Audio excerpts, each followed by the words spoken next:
الله أكبر الله أكبر ولله الحمد. الحمد لله رب العالمين وبه نستعين على أمور الدنيا والدين.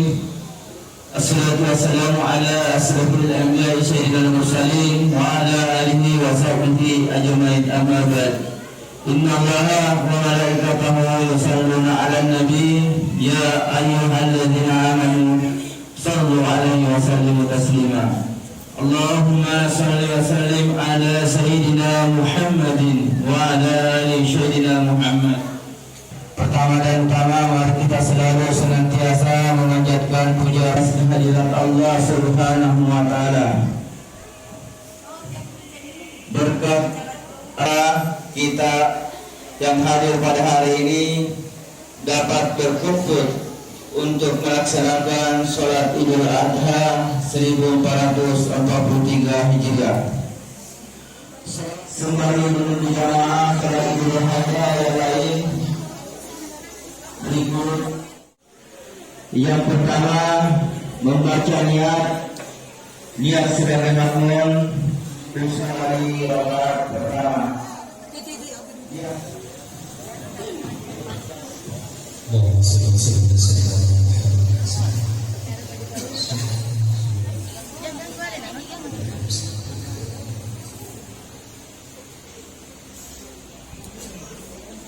الله أكبر.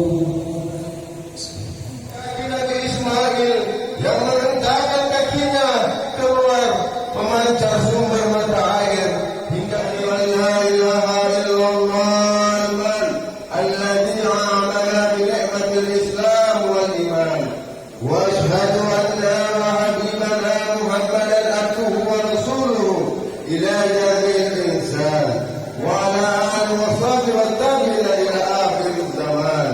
Amma ba'd, wa ya ayyuhan nas usikum wa nafsi bi taqwallah wa taqwatal muttaqun.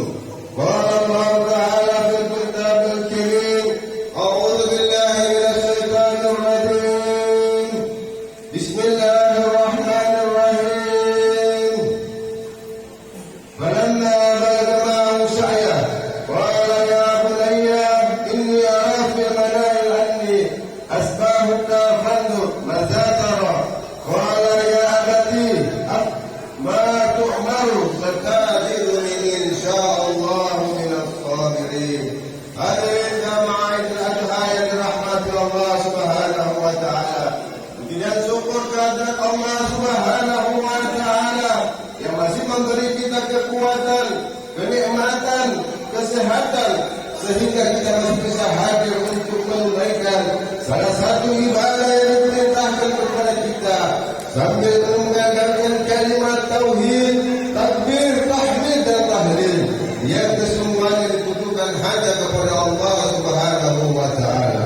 Salawat serta salam atas junjungan kita, suri tauladan kita, pemberi syafaat kita, Nabi besar Muhammad sallallahu alaihi wasallam yang juga kepada kita yang dijadikan pedoman hidup untuk mencapai kebahagiaan di dunia maupun di akhirat.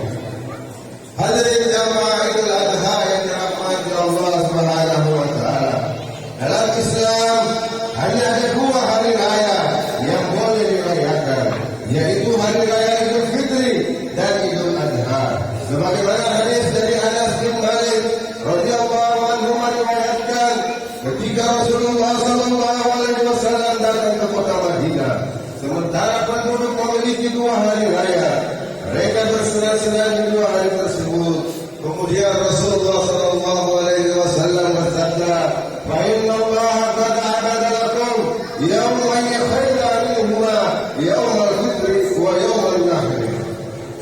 Allah mengganti keduanya dengan yang lebih baik kalian, yaitu hari raya Idul Fitri dan Idul Adha. Hadis riwayat Al-Isai dan Ahmad. Allahu Akbar, Allahu Akbar, Allahu Akbar, walillahil hamd. Setiap setahun tanggal 10 Zulhijjah kita memandangkan kalimat tauhid, takbir, tahmid dan tahlil dalam suasana merayakan hari hari raya Idul Adha mengumandangkan kalimat tauhid, menunjukkan suatu pengakuan yang kokoh bahwa Allah adalah Maha Esa, tidak ada sekutu baginya. Kalimat takbir memberikan kesan yang kuat dalam diri kita bahwa Allah Maha Besar dan mengagung, tidak ada satupun yang dapat menyamai kebesaran dan kekuasaan Allah Subhanahu wa taala. Kalimat tahmid mengandung makna bahawa zat yang patut dipuji hanyalah Allah Subhanahu wa taala, dan pujian seluruhnya hanya diperuntukkan hanya Allah Subhanahu wa taala. Kalimat tahlil menegaskan kalimat tahmid bahawa tidak ada Tuhan yang patut disembah kecuali Allah Subhanahu wa taala. Kalimat agung ini pada saat kita tengah menggema di mana-mana dikumandangkan oleh umat Islam di seluruh dunia, baik yang ada di belahan barat, di belahan timur, di belahan utara, dan di belahan selatan. Pendek kata, kalimat-kalimat itu sedang dikumandangkan oleh umat Islam di seluruh pelosok dunia. Sementara dan jauh di sana, di tanah suci Mekah, tempat terpancarnya fajar Islam, umat Islam, para tamu-tamu Allah yang sedang menunaikan ibadah haji, menyerukan kalimat, yaitu labbaik Allahumma labbaik, labbaik la syarika lak labbaik, innal hamda wan ni'mata laka wal mulk la syarika lak. Kupenuhi panggilanmu ya Allah, memenuhi panggilanmu tiada sekutu bagimu. Sesungguhnya puja dan limpahan karuniamu dan kekuasaanmu hanya kepadamu semata. Tiada sekutu bagimu. Kalimat takbir, tahmid dan talbiyah itu ditanamkan ke dalam hati, ditancapkan ke lubuk jiwa yang dalam, sehingga pengaruhnya terpancar dalam wujud yang diselesaikan dalam bentuk perbuatan dan amal ibadah yang baik.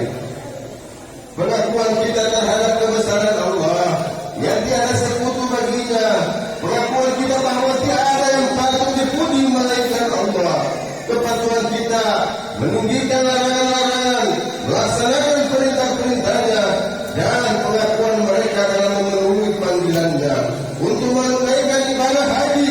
Ini merupakan realisasi yang dapat kita yakini dan dapat kita laksanakan.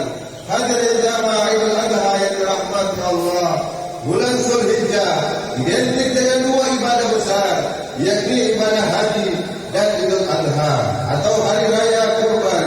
Kedua ibadah ini sangat nilai-nilai tarbiyah, pendidikan yang kita dapat dari keteladanan Nabi Ibrahim alaihissalam dan Nabi Ismail alaihissalam. Keteladanan